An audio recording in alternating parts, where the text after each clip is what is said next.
taxes was taxing. Now taxes is relaxing when you file for free. I can file for free? TurboTax Free Edition. Roughly 37% of filers qualify. Simple Form 1040 returns only. See if you qualify at turbotax.com/free. I can file for free. Now this is taxes. File for free with TurboTax Free Edition and get your maximum refund. No schedules except for Earned Income Tax Credit, Child Tax Credit, and Student Loan Interest. See if you qualify at turbotax.com/free. If you love hurricanes, daiquiris, and, well, any rum cocktail, listen up. Captain Morgan's about to shake things up like never before. We're talking Bourbon Street, New Orleans, home to legendary drinks and unforgettable moments. But what if we told you the most iconic cocktails here have one thing in common? Hint, it's not bourbon. That's right, it's rum. And Captain Morgan is bringing unforgettable fun to Bourbon Street in a way you won't want to miss. Get ready for something big as we gear up for Super Bowl 59. Make sure to keep your eyes on NOLA's most iconic street. Who knows, Bourbon Street might just need a new name.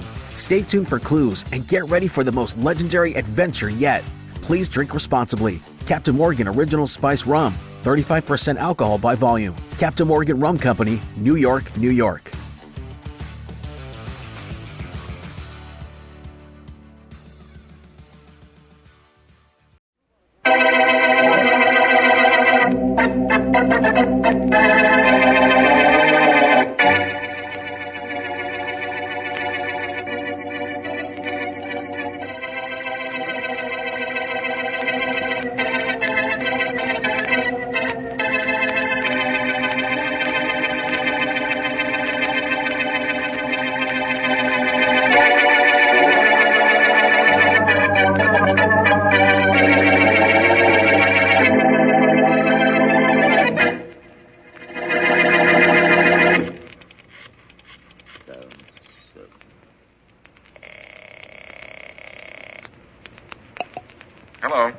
Hello, Blackie. Yes? This is Charlie Kingston. Oh, Charlie, hello. Hi. Well, when'd you get to town? Yesterday.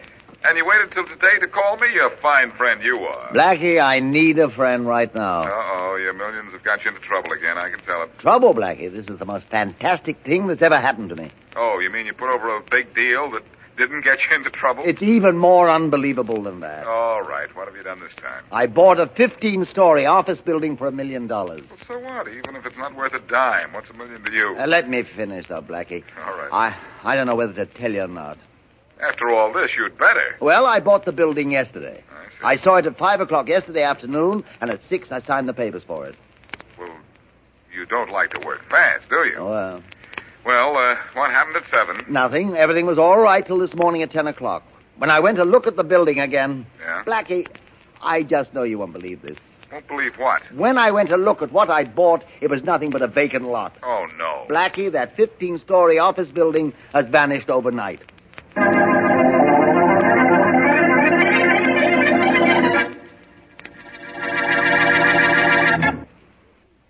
And now back to Dick Calmer as Boston Blackie.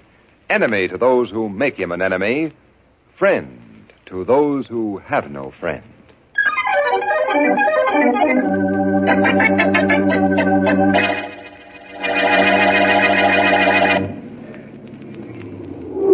Well, there it is, Blackie. Uh-huh. Corner of Oak and Smith Streets. A vacant lot. Yes, Charlie. I can see that from here. Well, let's get out and see if the street signs have been tampered with. I'll get out your side. All right, Blackie. I tell you, that building was here at 5 o'clock yesterday afternoon. And, Charlie, I've told you from the beginning that there never was a building on this corner. There couldn't have been. You think I don't know a building when I see one? I doubt it. I tell you, we drove by and looked at the building, and there it was, right here on this corner. Well, where is it now? Well, that's why I called you. Yeah. I want you to tell me. Well, I've told you. There never was a building here. It's obvious this has never been anything but a vacant lot. Oh, Edward. Yes, the street signs haven't been touched. They're painted on the curbing, and I can tell the paint is old. Never mind the paint on the street signs. Where's my building? I paid $1 million for it. $1 million in cash. I wish you didn't always do business in such a hurry. Well, I can't. And what about the papers? You shouldn't have paid off till the papers were delivered. Title, deed, all that sort of thing. But I got the papers yesterday. Here they are. All of them. Right here. Title and everything. And probably phonies, every one of them. Oh, no.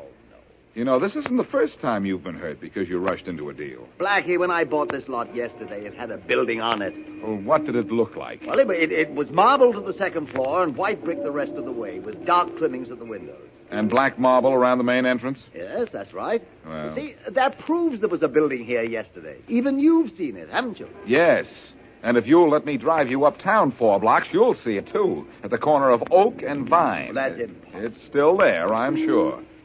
Now, who sold you this lot? A man named Henry Driggs and his partner, Jim Blaine. I've got their address. Well, I go see them. You go back to your hotel and don't buy anything else without me. Unless you want another lot of trouble.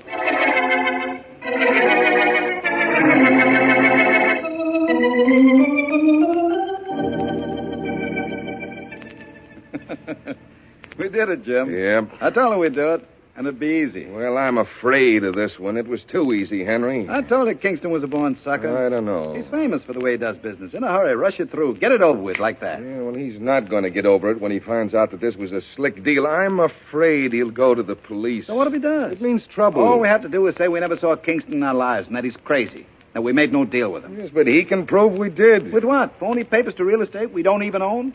All we have to do is swear Kingston's either lying or out of his mind. We have nothing to worry about. Henry, this might be Kingston now, or the police. Yeah. So what? So what? Just remember we never saw the guy before and we're safe.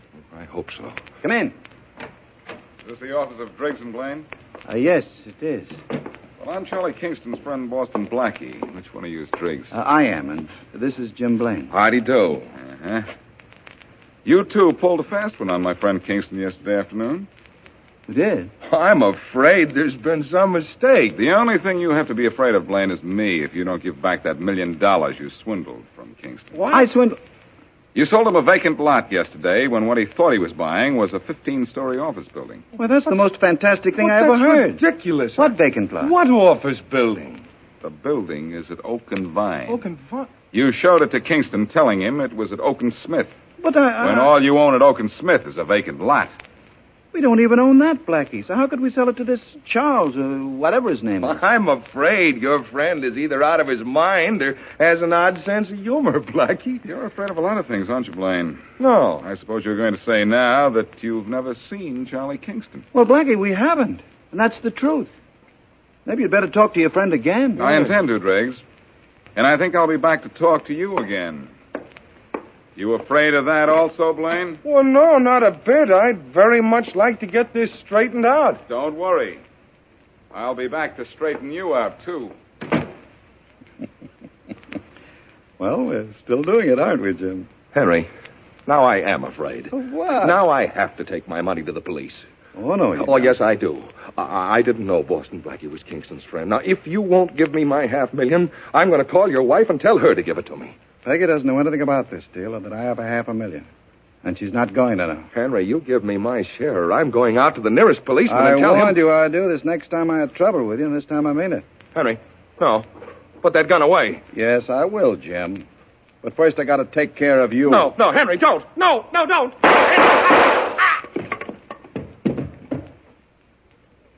Well, Jim, you can't take it with you.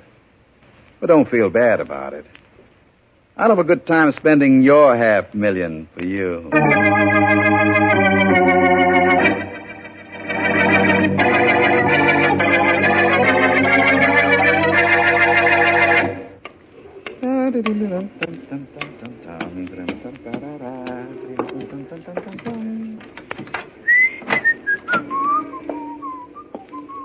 Oh, Peggy. Huh? Peggy, I'm home. Oh, hello, Henry. Well, what are you so happy about this morning?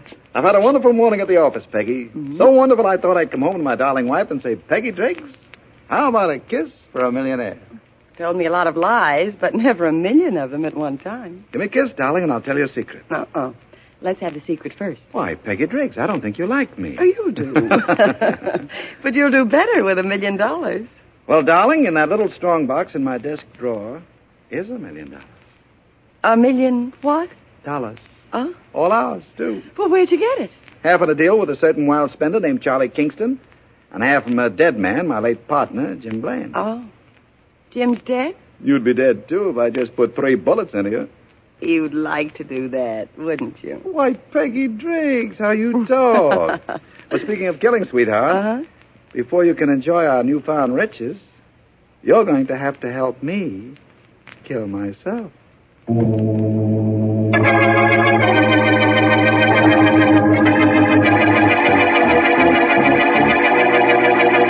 There's no question about it, Faraday. Mm-hmm. Blaine was killed by Henry Driggs, his partner. Yeah, that's fine, Blackie. But Driggs has disappeared, just like that building your friend Kingston bought. That building didn't disappear, Faraday, and you know darn well it didn't. It was 4 blocks away from the lot that Kingston actually bought. When I showed him the building, he admitted he'd been tricked. That guy has more money than brains, hasn't he? And you and I together have less of both. Oh, you've got money. Never mind about the scrape Kingston's in. Yeah, I don't. I'll get him back his $1 million before he spends the other $99 million he still has. You think Driggs has it, huh? Yes, and killed Blaine for Blaine's share of it. That's the motive for the crime. Thanks, Detective. I was sure of it the minute Charlie identified Blaine's body as belonging to one of the men who swindled him. I got a dragnet out for Driggs. Well, I hope it drags Driggs in. Mm-hmm. Have you watched his house? Yeah, there's been a man watching it ever since the discovery of the murder. But no one's at home in his house, not even his wife. They've probably both gone into hiding. Come in. Oh, Inspector. Yeah, Matthews, what is it? They wanted us to bring in Henry Driggs. That's right. Well, here's his hat and coat. Yeah, but he's not in them. Oh, hello, Blackie. Hello, Matthews. What happened? Did you get close enough to Driggs to get his hat and coat away from him? No, Blackie. Police officer just brought it in. Driggs was driving across High River Bridge with his wife when he suddenly stopped the car, got out, ripped off his hat and coat, and dove off the bridge into the water. Oh, fine. Our killer kills himself. Yes, sir. Go on, bad news. And his wife gave police the motive. He confessed to her he killed Jim Blaine, his partner, in an argument. They're dragging the river for his body now. Who witnessed this suicide, Matthews? Only his wife, Blackie. She drove the car off the bridge and reported to police what had happened. Where's she? She's at home now, they said. Well, Blackie, that proves your theory. Driggs killed Blaine, all right. But it doesn't prove that either Driggs or Blaine swindled your friend Kingston. I have a surprise for you, Faraday. You couldn't surprise me. I don't think Henry Driggs is dead. I think he's very much alive, and so is this case.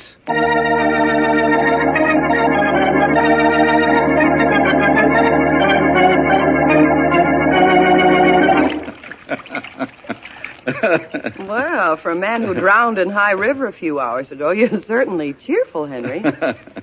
Why, Peggy Driggs, how you talk. Well, you can watch your very lively husband shave and remind him that he was only recently a suicide. As dead as his murdered partner, too, as far as the police are concerned. Well, I'll run the tub for you. Thanks, Dolly. I hope my hobo get-up didn't frighten you when I came to the back door. No, I expected you to show up in some sort of disguise. You can't walk the streets while the police are dragging the river for your body. No, I guess I can't at that. Or as my late partner would have said, I'm afraid not. You don't want the water too hot, do you, darling? You know I don't. Yeah, I guess that shave is close enough to keep me handsome till we get out of town. You all packed? Yeah, just about. I left room in one of your suitcases for your strongbox. Thanks, Peg. You weren't joking that you're $1 million richer because you killed Jim, were you? Just $500,000 richer, sweetheart. Oh. Jim's $500,000. The other half was already mine. Uh-huh. We got it all in a little deal we made with a man named Kingston. But you wouldn't have told me you had a dime, would you, if you hadn't killed Jim and needed someone to help you stage a suicide? If you love hurricanes, daiquiris, and, well, any rum cocktail, listen up. Captain Morgan's about to shake things up like never before. We're talking Bourbon Street, New Orleans, home to legendary drinks and unforgettable moments. But what if we told you the most iconic cocktails here have one thing in common? Hint, it's not bourbon. That's right, it's rum. And Captain Morgan is bringing unforgettable fun to Bourbon Street in a way you won't want to miss. Get ready for something big as we gear up for Super Bowl 59. Make sure to keep your eyes on NOLA's most iconic street. Who knows, Bourbon Street might just need a new name. Stay tuned for clues and get ready for the most legendary adventure yet. Please drink responsibly. Captain Morgan Original Spice Rum, 35% alcohol by volume. Captain Morgan Rum Company, New York, New York.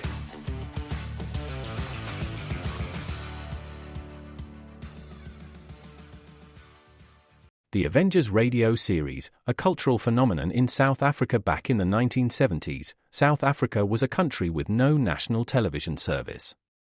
It wasn't until 1976 that the country would get its first taste of television broadcasts. But before that, radio was the primary medium of entertainment and information for the masses.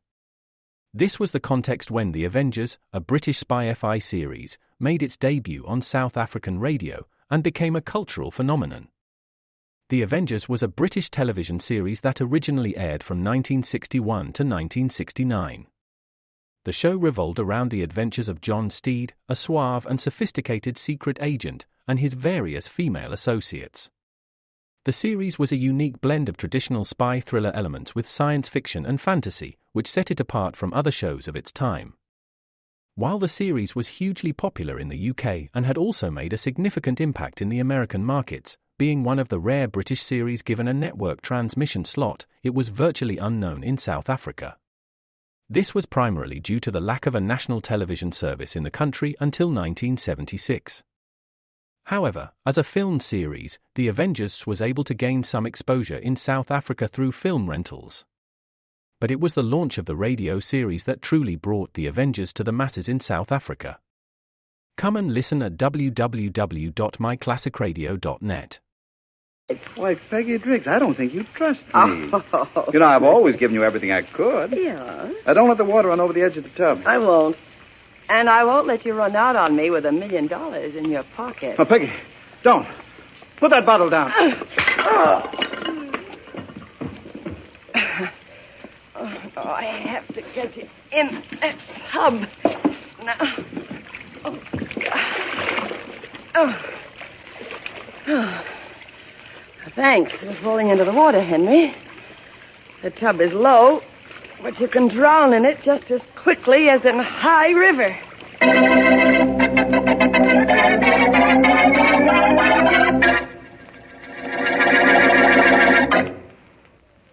And now back to Boston Blackie.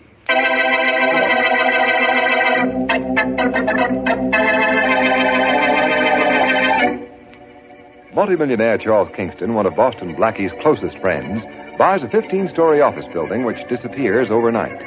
The mystery is solved, however, when Blackie proves that the building Kingston was shown was not on the corner Kingston thought.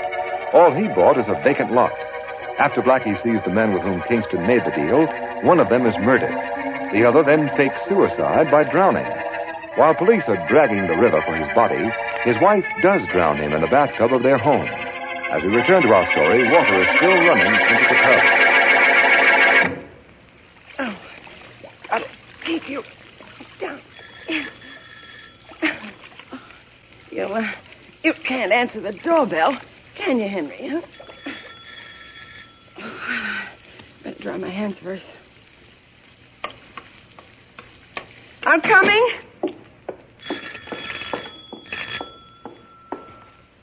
Who is it? Boston Blackie. Well, what do you want? I'd like to talk to Mrs. Driggs, Peggy Driggs. Oh, I'm Peggy Driggs. Could you come back later or wait outside a few minutes? I'm not dressed. I'll wait. Thank you. I won't be long. I better call Larry. Sure hope he's in.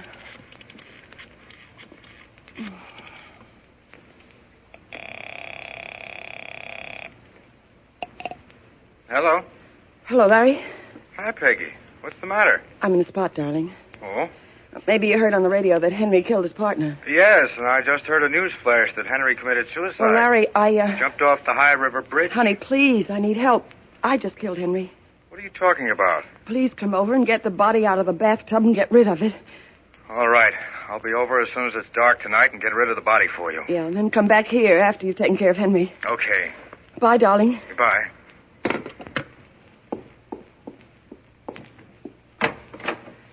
Come in, Blackie. Thank you. Sorry I kept you waiting. That's quite all right, Mrs. Driggs. I suppose you know why I'm here. Yes, about Henry's suicide. Not exactly, Mrs. Driggs. Oh? Your husband and his partner swindled a friend of mine out of $1 million. I'd like it paid back. I don't know anything about a swindle or money, Blackie. Well, I do. And I have a few ideas about something else, too. Believe me, Blackie, Henry said nothing to me about any money. Oh. Who is it? Right, Peter. Well, come in. Good afternoon, Mr. Driggs. Sure sorry to hear about Mr. Driggs. Oh. But I thought you might want Mr. Driggs' brown suit just the same. Oh. I'm sure sorry. I guess I did the wrong thing, huh? Just put the suit on the chair there, please. Oh, sure, mister. Here you are. So long, Mr. Driggs. Sure, I'm sorry. Oh, please, Blackie, come back some other time. I can't talk to anyone right now. I understand. Forgive me for what I was thinking when I came here. Yes, of course. I'm convinced now your husband did kill himself, after all.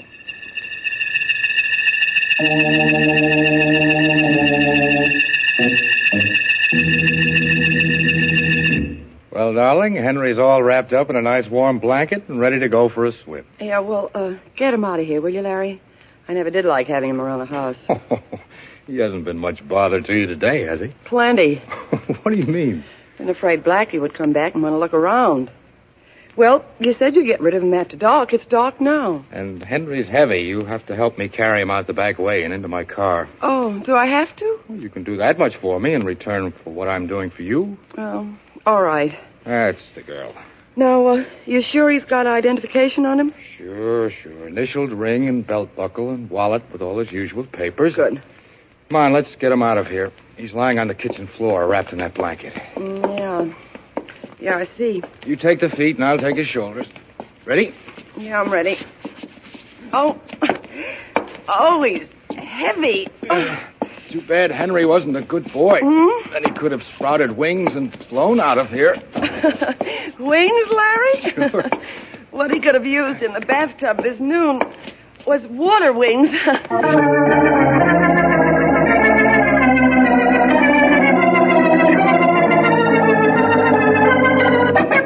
I hope you don't mind a second visit to the morgue in 2 days, Mr. Kingston. Well, I'm not crazy about it. Yeah, but I want you to identify this body if you can. I'll do my best, Inspector Faraday. You identified Jim Blaine's body yesterday, Charlie. And though I haven't seen this body yet, I think it's Driggs. Pulled out of High River this morning. That's right. Let me pull the sheet down. There. It's Driggs, all right, Inspector. Jim Blaine's partner. Well, Charlie, we found the swindlers for you, but not your $1 million. That's next on my list. Not on mine, Blackie, just yours. Okay. I know who killed Blaine, and this suicide closes the case. You think so? Well, I guess I'll phone Mrs. Driggs, tell her to come down and claim the body. Wait a minute, Faraday. Hmm? Let me have a better look at what Driggs is wearing. Go ahead. That suit's brown, isn't it? Yes, and wet. Blackie, I don't see what difference it makes what suit he's wearing. Unless my $1 million is in the pockets. Wait a minute, Charlie. Faraday, the suit on Driggs' body solves this case. And it's not suicide, but murder.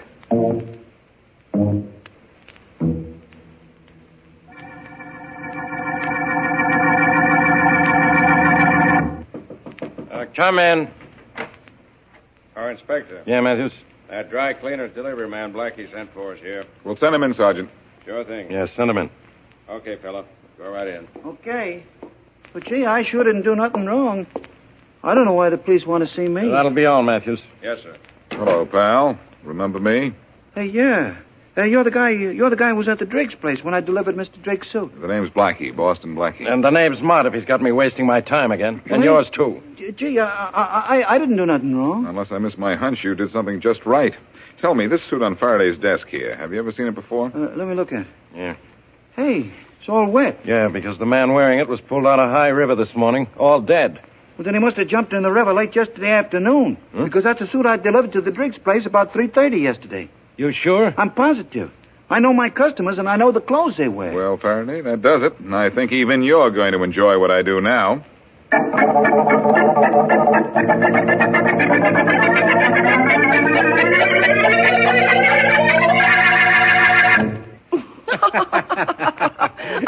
Oh, Larry, you're wonderful.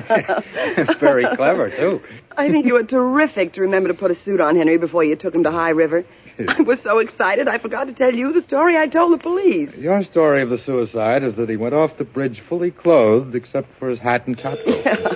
Oh, the phone. Excuse me. Mm-hmm. Hello? Hello, Mrs. Driggs. This is Boston Blackie. Oh, yes, Blackie. Any news of my husband? Yes, there is, Mrs. Driggs. His body was pulled out of the river this morning. Oh. We're pretty sure it's his. Mm-hmm. It's here at the police morgue right now, and, well, I thought... I know what you're going to say. I have to come down and identify it, don't I? Yes, you do, Mrs. Driggs. It's merely routine, though. It's pretty obvious that it's your husband. I've identified him myself. He's wearing a brown suit and has your husband's papers in his pocket. Mm-hmm. And Charlie Kingston identified him, too, as a matter of fact. But you'd still better come down. All right, I'll be there in about an hour. Fine. Goodbye. Goodbye. Well, it worked, Larry. It worked perfectly. They found his body in the river this morning. Well, let's start celebrating.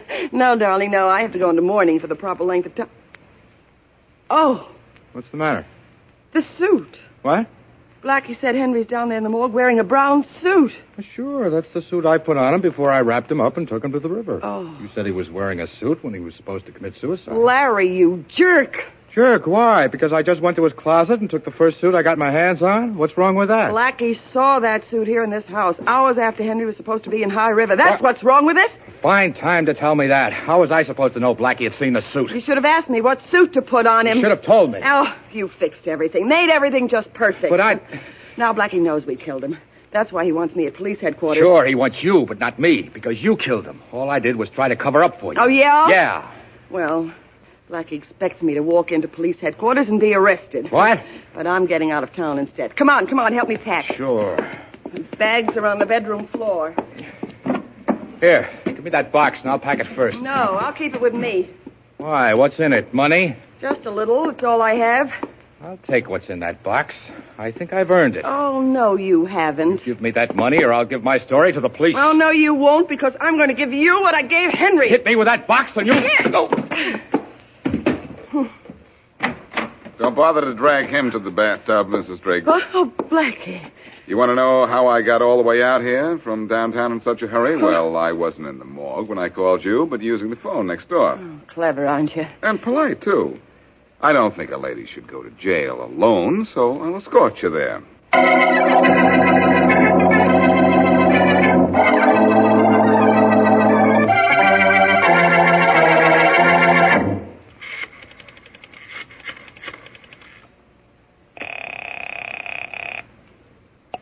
Hello. Hello, Blackie. Yes? This is Charlie Kingston. Oh, Charlie, hello. When'd you get back to town? Yesterday. And you waited until today to call me? A fine friend you are. Well, I know you've been busy winding up that Driggs murder case. Oh, there wasn't anything to it, Charlie. No? All I did was call the dry cleaner's delivery man in to identify the suit Driggs was wearing when he was pulled out of the water, and Mrs. Driggs had to confess. Uh-huh. Go on, Blackie.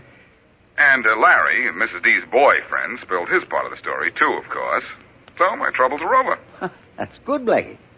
That is, unless you bought another disappearing building. Well, that's what I called you about, Blackie. Uh-huh. Something worse than that has happened. Now what have you done?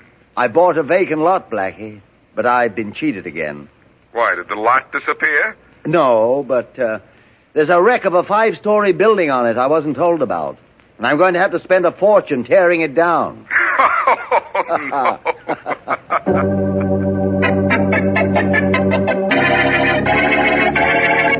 The Black Museum.